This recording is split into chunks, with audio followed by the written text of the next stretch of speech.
Hoot!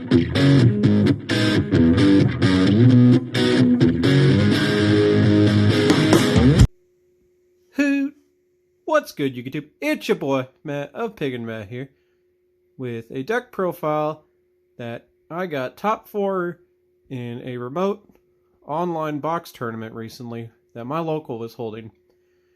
I think the deck performed really, really well, and it, is well worth showing you guys. So let's quit with the BS and show you this deck profile. Alright, folks, so the deck I got top 4 with at this remote box tournament was none other than Zoodiac Eldlich. So let's quit with the hyperbole and get to showing you guys my deck profile of what I played this weekend. Start out with the Zoodiacs. I just played one of these guys right here. One Ram, one Bunny Blast, one of this Cataroost guy, one Thoroughblade, and one Whiptail. I expected the mirror more often, so that's why I didn't play Rat Pierre. And more often than not, I really didn't need to actually run much of a Zoodiac count per se. So I just kind of stuck with, ones for specific scenarios, and it worked out real fine for me. Now for the Eldlich, 2 of the Golden Boys.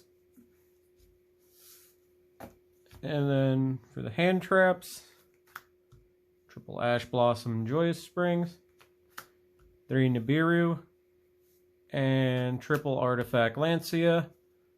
I was real confident with this hand trap count. The Lancias pretty much hit everything universally right now, so they're real good. Ash is still the best hand trap in Yu-Gi-Oh! And the only times I resolved Nibiru, he did a lot of impact. So, for the most part, I think this is correct. Alright, now on to the spells. Since you're running the Zoodiacs, of course you gotta run basically your 6th, 7th, and 8th Zoodiac. Or your 9th Zoodiac. Yeah, you know this. They're tanky targets, and Barrage is the most busted card, because it can get you out of scenarios it shouldn't get you out of. And more in the Eldlich. Still running the 2 Eldland, because I'm a cheap bastard. And the 1 White Destiny. I was trying the black one, but it just... yeah, I didn't really need it. I didn't hardly do the white one either, so I guess that's nothing. And to round out the spells, I ran the 1 main deck Harpy's Feather Duster just for some back row hate. Monster Reborn, just because it's real funny when you kaiju a Dragoons and then you reborn it. I know, I did that to a lot of people over the weekend. And then Upstart Goblin to basically just run 39 cards. If I owned a 3rd Eldland, this most certainly would be it. Also, it's the easiest card to side out. So, yeah. Now onto the traps. I just maxed out all of the good Eldlich traps. 3 Sanguine, 3 Hakueto, and 3 Conquistador. I do not regret this one bit. And I think that this is a great ratio, especially when you're boarding games 2 and 3, because it just adds the most amount of flexibility. Now my other tech for the weekend, 2 copies of Paleozoic Dinomischus. I think it was okay. I really like this card. It's another main deck out for the off chance you ever run into a Mystic Mine. And just for the most part, I think the card is a solid pick overall. You can use it to get more bodies on board with the Eldlich traps, and yeah, it's real good. To round out my trap lineup, 3 copies of Infinite Impermanence. This card was fantastic. I used it to shut off 1 column for somebody that wasn't paying attention, and it stops plays dead in their tracks. So yeah, I'm surprised as you are that the card is actually still solid. So on to the extra deck. The 1 hammer, 2 Borboro, 2 Shaka 9, 2 Tiger Mortar, and 1 Mommy Trident. I think this is pretty standard. I mean, I guess you could technically cut this out of any of them, but I like playing him for basically when I first turn and just want 2 materials on a Trident. That's it. Double A Zeus. You have to play 2. It's not even a matter of trying. It's just you need the second one. Shit, you could play a third if you're crazy. And for links, I ran 1 Link Spider, 1 Asa the Earth Charmer, 1 of the Mega Clops, 1 of the Unicorn, and then 1 of my homie for life, Access Code Talker.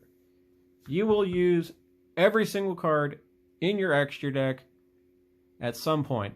I know I did, or I thought about using it, and I would not change any of these cards. Literally the only flex spots, if any, would be these 2, and even then, that's severely debatable in my book, because Unicorn, just another nice out. More often than not, I made it to get rid of a card, to then make an access code shortly after, and then have him be huge. So yeah. Absolutely, like, the best selection of cards for the extra deck as far as I'm concerned. I guess I'll show the side deck, because I tried to specifically side for my local and ran into the scenario of playing a completely different deck every single round and not needing some of these cards. More specifically, I was trying to get cute with the Ghost Ripper or Reapers, because there's a lot of other Zoodiac players. Didn't get paired against them, so she was worthless. The Gandarlas were because Bird Up is still a thing, but nobody in my area aside from me plays it. So this could easily have just been 3 Gamma Seal, but I didn't want to risk it. I still believe Donna Wrestler Prankratops is the single best side deck card in Yu-Gi-Oh! I went with Twin Twisters over Cyclones because back row decks are a thing in my area, and whenever I really resolved it, it actually helped pretty decent. Reboot is probably the second best side deck card in all of Yu-Gi-Oh! Just an absolute game winner in and of itself. Skill Drain I used on somebody and ruined their life. And I tried to be cheeky because there's actually a surprisingly large amount of light and dark monsters that are played, especially since Phantom Knights is huge in my area. But found no instance where I needed to side it in today, even though 3 of my rounds were literally against dark-centric decks. That this hit enough inherent summons in to warrant being played. But just the scenario didn't come up. And yeah. So that's the main extra inside. So I figured it'd probably help to let you guys know.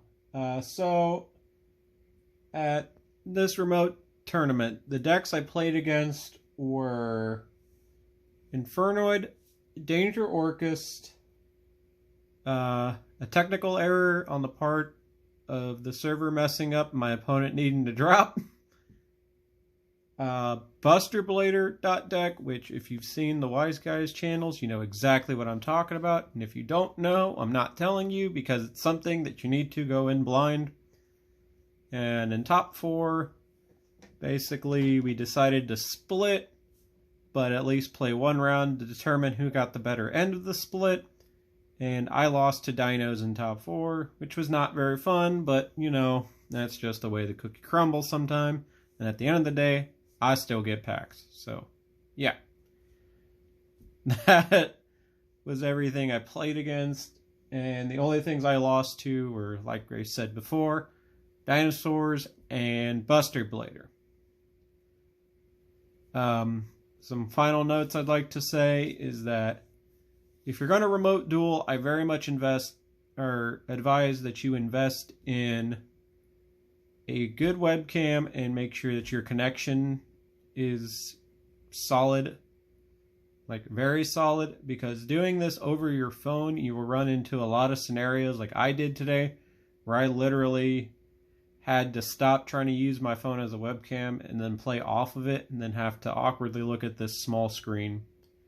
And that's kind of annoying, but I made it work, and for the most part, yeah, I was able to find some way to do it. But yeah, this is Meh of Pig and Meh, signing out.